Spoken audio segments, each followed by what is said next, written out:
Well, you're a big coffee drinker, fan, I understand. I am indeed. So let's start with Starbucks. This everyone's favorite coffee chain, right? Well, I mean, one of the things that I noticed about Starbucks that I think a few other people have also noticed is there are quite a lot of them, right? You know the joke that the Starbucks is now opening branches inside the restrooms of other Starbucks, and a lot of people think that, well, this is the sign of a very, very powerful company. And I'm not sure that's true. I mean, sure, of course they're a successful company, they make money. But to me, that's a sign of desperation. If you contrast that with an institution that doesn't face any competition, like, say, the passport office, if you want a passport, you have to go to the passport office. The government, you have to travel, 100 miles, 200 miles, 500 miles. You have to go where the government tells you to go, and they are not going to behave to provide you with any convenience. Starbucks, on the other hand, along with every other coffee chain, they know that what are they really selling? They're not really selling coffee. They're selling convenient coffee, and they don't trust you to walk past a competitor's coffee shop to get to a Starbucks. So they put themselves on every street corner, by the bus stops, by the metro stops. They're selling location. And that's an indication of really serious competition. Because if they had a unique product that they were really confident in, they wouldn't need to try so hard to get you to trip over them. My girlfriend works at what is now, I think the list just came out a little while ago, the 5th best run company in the world, Whole Foods. And you've got a section in the book about Whole Foods. And I've gone in and I thought, well, this is nice, but it's a bit pricey. Mm-hmm.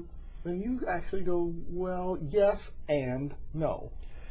If you look at the price of a bag of groceries from Whole Foods, you will correctly conclude that this is a very expensive store. But there's actually something else going on. When you compare like with like, I compared one Whole Foods, just my neighborhood Whole Foods. In the book, I'm always just doing neighborhood stuff, doing regular stuff, and trying to work out the economics behind it.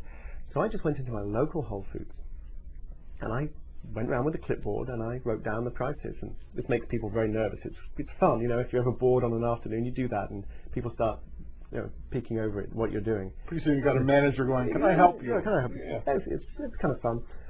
If you have nothing else to do. And then I went 3-4 blocks to the nearest Safeway, which the locals have dubbed Soviet Safeway because it's just so stark and it's so grim. But what I found is you compare like with like, Whole Foods with Safeway, you pay the same amount.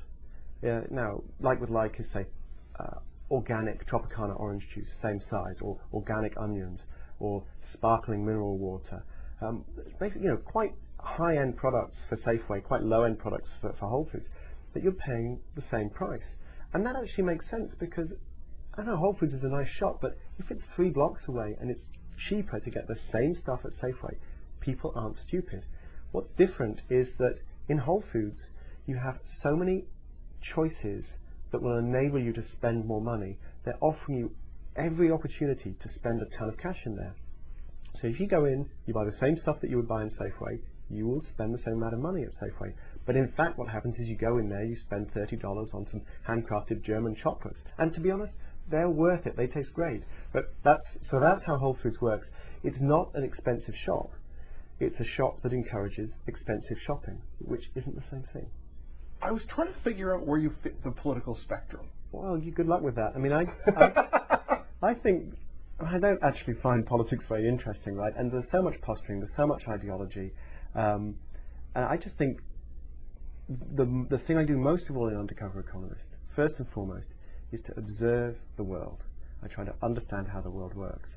And then once you've done that, I think there are some conclusions follow. So I make a few proposals, I make some suggestions, I argue in favour of some positions, but basically I'm just trying to understand how it works. I'm not interested in left or right.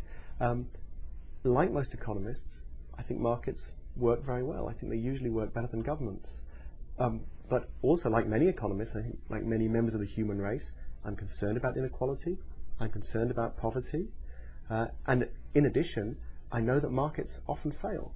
So if you're worried about poverty, and if you know that markets fail, well, you're not simply going to be a libertarian just says, well, whatever, let the market sort it out, because the market won't always sort it out. So I guess that's why you're confused about my politics. I'm very happy that you are. Well, I love the way you look at the world. It changes the way I look at things now, and even going to Starbucks or buying a used car now it's all changed it for me. Well, thank you. I enjoy it, and that's why I wrote the book. I thought other people might enjoy it too. The book is The Undercover Economist. I've been speaking with the author Tim Harford, and The Undercover Economist, published by Anchor Canada.